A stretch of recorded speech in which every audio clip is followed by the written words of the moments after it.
कैसे हो आप सब लोग। तो आज बात करने वाले हैं एनईपी 2020 के प्रैक्टिस सेट पीवाई क्यू और अन्य अदर एग्जामिनेशन में जो पूछे गए हैं इम्पॉर्टेंट क्वेश्चन को देखेंगे और इस नए पैटर्न के आधार पर ही ये क्वेश्चन बनाया गया है। तो चलते हैं, स्टार्ट करते हैं अपने इस सेशन को। पहला क्वेश्चन है, राष्ट्रीय शिक्षा नीति 2020 के अनुसार अनुभवात्मक अधिगम को सभी चरणों में अपनाया जाएगा। अनुभवात्मक अधिगम के संदर्भ में क्या सत्य नहीं है, इसको बताना है इस ऑप्शन में कि कौन सा सत्य नहीं है। तो ऑप्शन देखते हैं।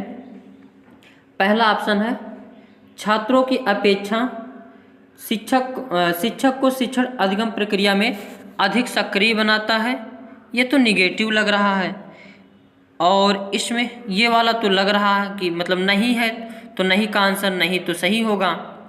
दूसरा ऑप्शन देखते हैं, पिछले अनुभवों को नए ज्ञान प्राप्त करने और सकारात्मक सीखने के हस्तांतरण से जोड़ने में मदद करता है। ये तो सही है, हालांकि निगेटिव नहीं पूछ रहा तो ये उस हिसाब से गलत होगा। पूरी तरह से पारंपरिक किताबी विज्ञान को बढ़ावा देने पर आधारित है। इसको देखते हैं। अगला चौथा ऑप्शन है, अनुभव और प्रयोगों के माध्यम से छात्रों में वास्तविक व वैज्ञानिक समझ विकसित करने पर जोर देता है। तो यहाँ पे अगर देखा जाए जो है पहला तो मतलब निगेटिव है और तीसरा निगेटिव है। तो और निगेटिव पूछ रहा है तो निगेटिव की बहन निगेटिव सही होगी। तो इसमें फर्स्ट और थर्ड जो ऑप्शन है वही ऑप्शन क्या होगा, गलत होगा। हालांकि इसमें गलत पूछ रहा है तो इसमें हो जाएगा फर्स्ट एंड थर्ड दोनों। इसका आंसर हो जाएगा फर्स्ट और थर्ड दोनों।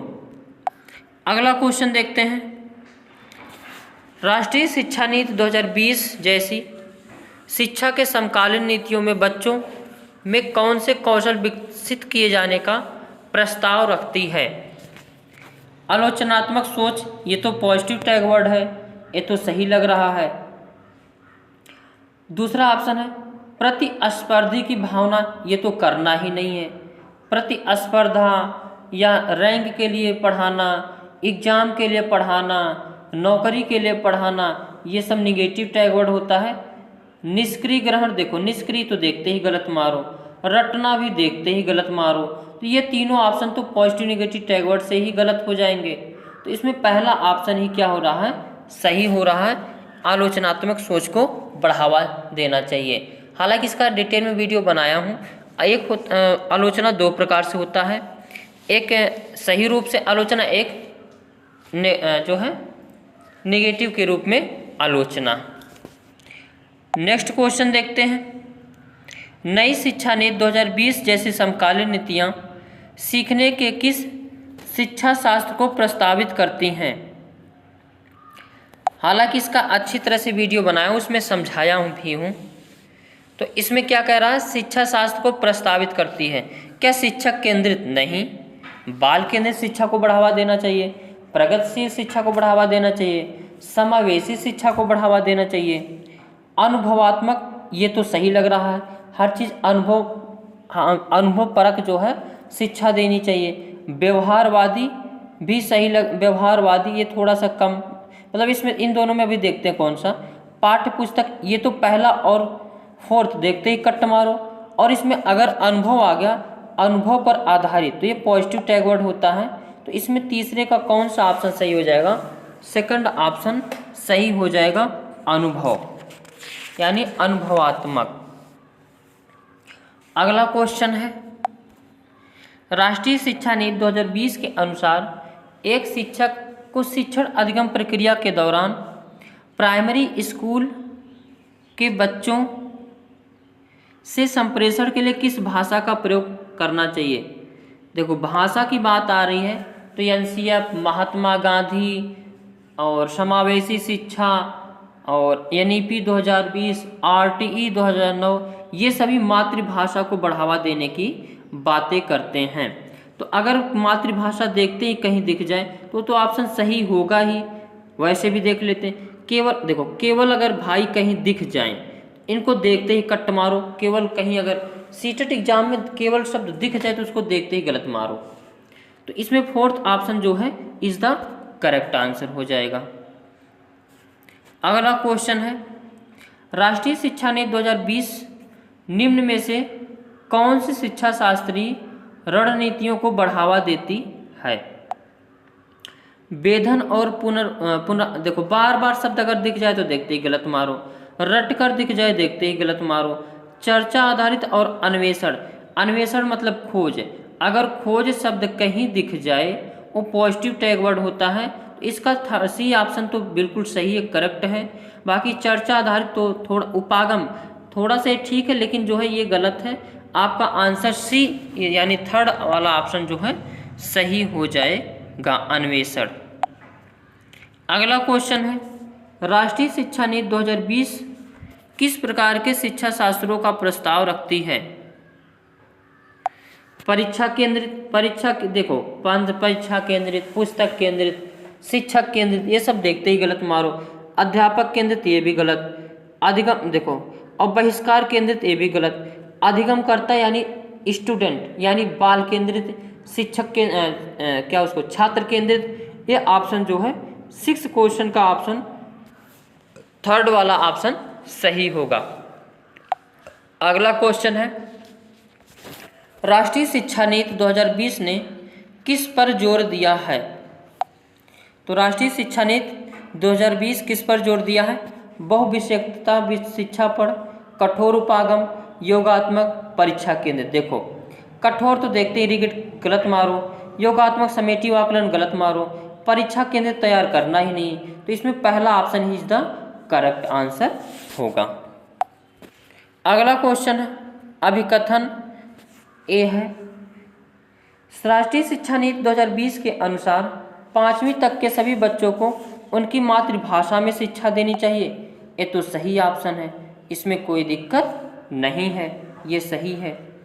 छोटे बच्चे अपनी मातृभाषा में सार्थक अवधारणाओं को अधिक तेजी से सीखते, हाँ ये भी सही है। तो इसमें अभिकथ मतलब ए आर दोनों सही है और दोनों एक दूसरे में से स्वतंत्र मतलब एक दूसरे की परिभाषित करते हैं। अगला क्वेश्चन है, राष्ट्रीय शिक्षा नीति 2020 के अधिगम के कौन से तरीकों पर, यहाँ बोल नहीं रहेगा बल रहेगा, बल देती है? अनुभव तो देखते ही पॉजिटिव टैग वर्ड है, सही मारो। डिजिटल गलत, वैज्ञानिक गलत, करके सीख। देखो इसमें अगर देखा जाए तो डिजिटल, इसमें अगर देखा जाए अनुभवात्मक ये भी सही ऑप्शन है पहला, डिजिटल ये भी सही, वैज्ञानिक करके सीखना, इसमें सारे सही लग रहे हैं। तो इसमें जो है फर्स्ट, सेकंड, थर्ड और फोर्थ सभी ऑप्शन इसके क्या है, सही हैं। अगला क्वेश्चन है, राष्ट्रीय शिक्षा नीति 2020 के अनुसार आकलन के क्या उद्देश्य हैं? आकलन के उद्देश्य बताना, सीखने के स्तर को सुनिश्चित करने के लिए विद्यार्थियों में तनाव उत्पन्न करना और डर। देखो तनाव तो तनाव न करना ही नहीं, डर खत्म करना है। यानी कि 2020 कहता है कि डर से बल्कि जो है एंजॉय की ओर शिक्षा होनी चाहिए। अध्यापन अधिगम क्रियाओं को दोहराना, देखो बार बार दोहराना, रिपीट, ये शब्द जो है क्या होता है, निगेटिव होता है। अधिगम और विकास को अनुकूलित बनाना, ये तो सही है, अनुकूल की बातें करता है। कक्षा के अंदर और बाहर विद्यार्थियों को समर्थन देना, ये भी ऑप्शन सही है। तो इन दोनों में ऑप्शन जो है देखते हैं अच्छे से कौन सा सही हो सकता है। तो इसमें देखोगे अध्यापन अधिगम क्रियाओं को दोहराना, ये भी थोड़ा सही लग रहा है। जो 10 वाला क्वेश्चन है ये थोड़ा सा देखो, अध्यापन अधिगम क्रियाओं को दोहराना, हालांकि बार बार रिपीटेड नहीं, यहाँ पे अधिगम की बातें करता है। तो अधिगम के लिए तुम्हारा ये सेकंड भी सही हो जाएगा। अधिगम और विकास को अनुकूलित बनाना, ये भी सही हो जाएगा। कक्षा के अंदर और बाहर क्रियाओं को समर्थन देना, ये भी ऑप्शन सही हो जाएगा। तो फर्स्ट, सेकंड और थर्ड तीनों option is the correct answer.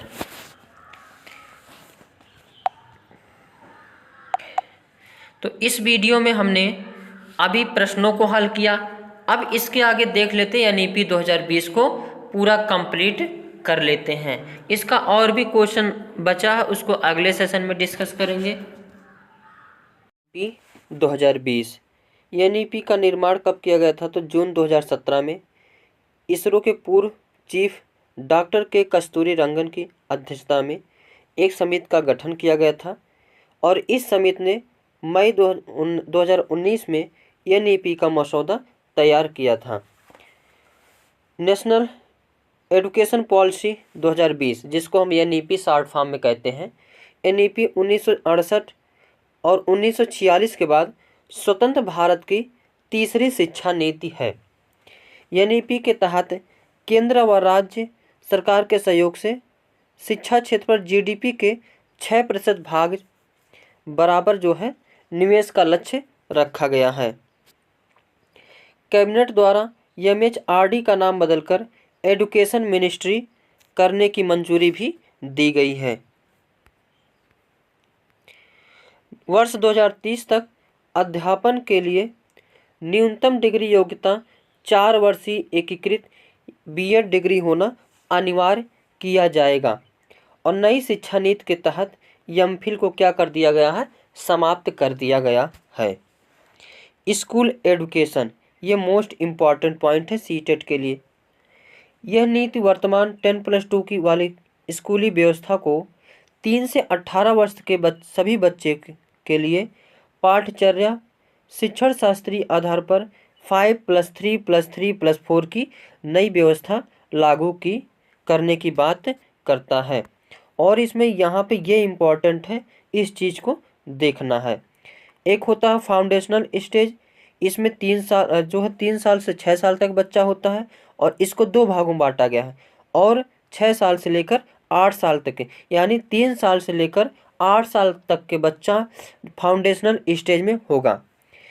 प्रीपेटरी stage, ये 8 से 11 साल तक के बच्चों जो प्रीपेटरी स्टेज में आएंगे और मिडिल में 11 से 14 वर्ष तक के बालक आएंगे और सेकेंडरी में 14 से 18 वर्ष तक के बालक आएंगे।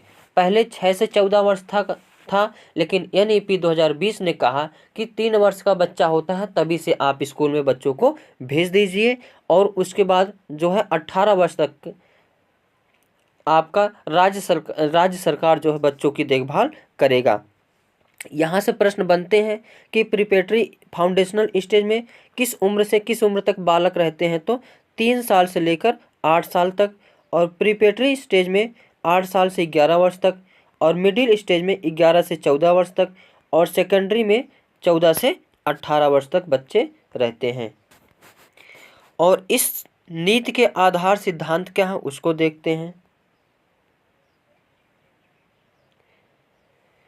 संरचनात्मक समझ, कॉन्सेप्चुअल अंडरस्टैंडिंग पर जोर देना है, ना कि रटंत पद्धति पर। यानी बच्चों को कैसे पढ़ाना है तो संरचनात्मक समझ पर पढ़ाना है और रटंत प्रणाली को क्या करना है? खत्म करना है। बहुभाषिकता और विविधता को प्रोत्साहन देना है, ये एनईपी 2020 कहती है। ये इम्पॉर्टेंट पॉइंट है। लिखने के लिए सतत मूल्यांकन पर जोर देना है, ना कि साल के अंत में होने वाली परीक्षा को, यानी समेटिव असेसमेंट को खत्म करके फॉर्मेटिव असेसमेंट को बढ़ावा दिया जा रहा है। और मूल्यांकन का उद्देश्य क्या होना चाहिए? तो बच्चों को सीखने की प्रक्रिया में मदद करना भी है।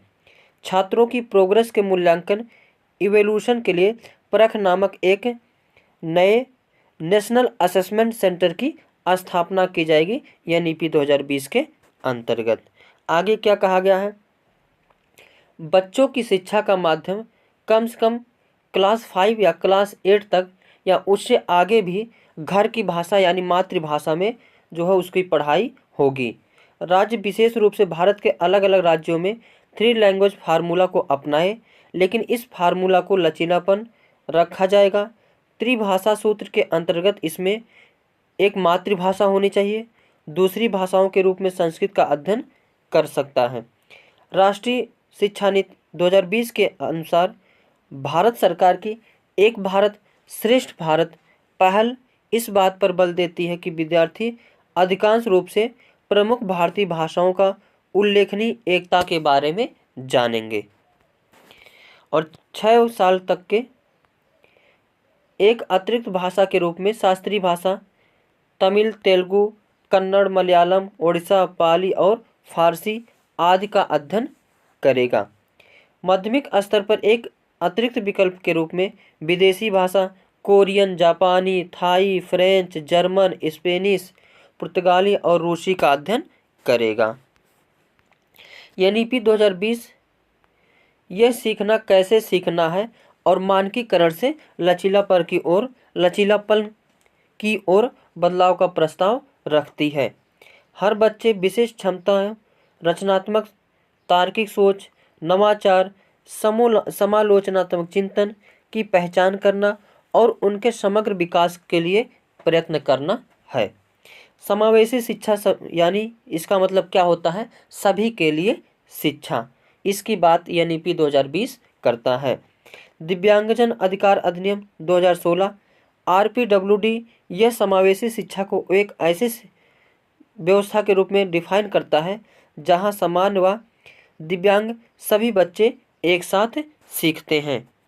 एनईपी 2020 के अकॉर्डिंग दिव्यांग बच्चों के लिए उपयुक्त इमारती ढांचा, उपयुक्त तकनीक, सुविधाएं और प्रत्येक स्टूडेंट के लिए एक शिक्षा और निजी शिक्षक का प्रावधान बताया गया है। क्लास 6 के से ही शैक्षिक पाठ्यक्रम में व्यावसायिक शिक्षा को शामिल किया जाएगा और इसमें इंटर्नशिप की व्यवस्था की जाएगी। पाठ्यक्रम की वस्तु को प्रत्येक सब्जेक्ट में कम से कम करके बेहद बुनियादी चीज़ों पर केंद्रित किया जाना, यह एनईपी 2020 कहता है, ताकि आलोचनात्मक चिंतन, राष्ट्रीय पाठ्यपुस्तकें स्कूल के क्यूरिकुलम में कमी, लचीलापन और रटकर सीखने के बजाय रचनावादी सीखने के तरीके पर जोर देने के साथ साथ स्कूल की नेशनल टेक्स्ट बुक में भी बदलाव होने चाहिए। एनईपी 2020 कहता है कि जो आपका पाठ्यक्रम बनाया जाए उसमें लचीलापन होना चाहिए, रिगिड नहीं होना चाहिए, कठोरतापन नहीं होना चाहिए और बालक के अनुसार ही पाठ्यक्रम होना चाहिए और रटकर सीखने के बजाय रचनावादी पर जो है एनईपी बातें करता है कि रचनावादी से बच्चों को सिखाया जाए। जैसे कोई भी चीज़ सिखाना हो, हम लोग जैसे एक मूवी है 3 इडियट में, उसमें आमिर खान अच्छा रोल निभाता है, जो उसमें मशीन की डेफिनेशन पूछा जाता है तो अच्छे से एक लोग बढ़िया से रट्टू तोता वाले होते हैं, वो रटकर ही याद करते हैं, जबकि आमिर खान उसमें यह दिखाता है कि कोई भी शिक्षा को कैसे दिया जाए, यानी रचनावादी प्रकार से ही शिक्षा दिया जाए।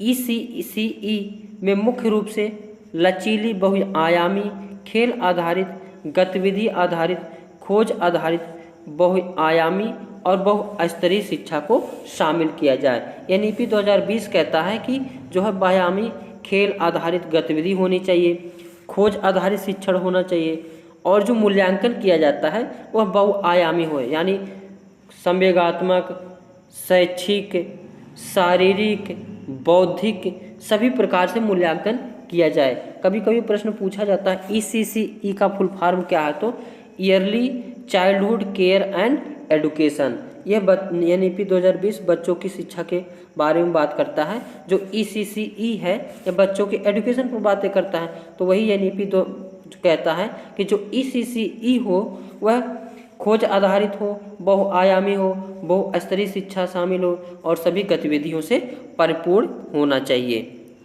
स्कूल की तैयारी के बारे में क्या बताता है? तो स्कूल की तैयारी के बारे में बताता है कि 3 महीने का प्ले पर आधारित मॉड्यूल होना चाहिए, जो एनसीईआरटी और एससीईआरटी के द्वारा उन बच्चों के लिए बनाया जाएगा जो क्लास फर्स्ट में एडमिशन के कुछ ही हफ्तों बाद अपने सहपाठियों से पिछड़ जाते हैं। इसकी भी बात करता है, क्योंकि एनईपी 2020 भी कहता है कि बच्चे एक साथ इंटरेक्ट करके सहपाठी के रूप में ज़्यादा सीखते हैं। तो NEP 2020 भी यानी जो है सहपाठियों पर अधिक सर्वाधिक जोर देता है। NEP 2020 के अनुसार लर्निंग जो अधिगम है प्रयोगात्मक होना चाहिए, जिसमें स्वयं करके सीखना यानी लर्निंग बाय डूइंग और प्रत्येक सब्जेक्ट में कला और खेल एकीकृत होना चाहिए। एकीकृत शब्द मोस्ट इम्पॉर्टेंट है, ये अभी NEP 2020 से दिखाई देने लगा। इसका मतलब यह होता है कि कोई भी शिक्षा दी जाए जो एक दूसरे से जो है बधी हो। जैसे हमने अगर मैथ पढ़ाया तो मैथ से पढ़ो तो उसमें साइंस में भी काम आ जाए, और जो अपनी रोज़मर्रा की चीज़ है उसमें भी मैथ काम आ जाए। तो एकीकृत मतलब सभी सब्जेक्ट को पढ़ाया जाए और उसमें सारे सब्जेक्ट कहीं ना कहीं एक दूसरे से क्या खाएं, मेल खाते रहें। तो NEP 2020 एकीकृत शिक्षा की बातें भी करता है और करके सीखने पर बातें करता है, यानी जो भी चीज़ सिखाया जाए बच्चों को करके सिखाया जाए। आगे है NCERT और SCERT के मार्गदर्शन में राज्य या केंद्र शासित प्रदेश द्वारा सभी स्टूडेंट के स्कूल बेस्ड असेसमेंट के आधार पर तैयार होने वाले पेरेंट्स को दिए जाने वाले जो पहले मूल्यांकन होता था, तुम्हें पास कर दिया जाता था या फेल कर दिया जाता था, अब उस चीज़ को ख़त्म करके group A, group B, group C, group D इस प्रकार से एक प्रोग्रेस कार्ड दिया जाएगा। और जो 360 अंश यानी तुम्हारे का संवेगात्मक विकास, सोशल विकास, शारीरिक विकास सभी का वह जो है अध्ययन करने यानी मूल्यांकन करने के बाद एक आपको प्रोग्रेस कार्ड मिलेगा और उस प्रोग्रेस कार्ड में आपके 360 डिग्री बहुआयामी कार्ड होगा। यानी आपको वह सभी चीज़ को देखेगा, केवल एजुकेशन को नहीं देखेगा, केवल शारीरिक को नहीं देखेगा, केवल संवेग को नहीं देखेगा, बल्कि यह पूरे सांवेगिक, शैक्षिक, शारीरिक सभी प्रकार के जो आपके विकास को देखेगा। और यही क्या है, बहुआयामी कार्ड 360 डिग्री है, जिसमें स्टूडेंट के संज्ञानात्मक, भावात्मक और साइको डोमेन में विकास की बारीकी से किए गए विश्लेषण का विवरण स्टूडेंट के विशेषताओं समेत दिया जाएगा। पहले केवल मूल्यांकन होता था, शैक्षिक शिक्षा को देखा जाता था, जो पास हुआ वह पास हुआ, जो फेल हुआ वह फेल हुआ। अब उसको ख़त्म करके कैसा मूल्यांकन किया जाएगा, तो 360 डिग्री का मूल्यांकन किया जाएगा।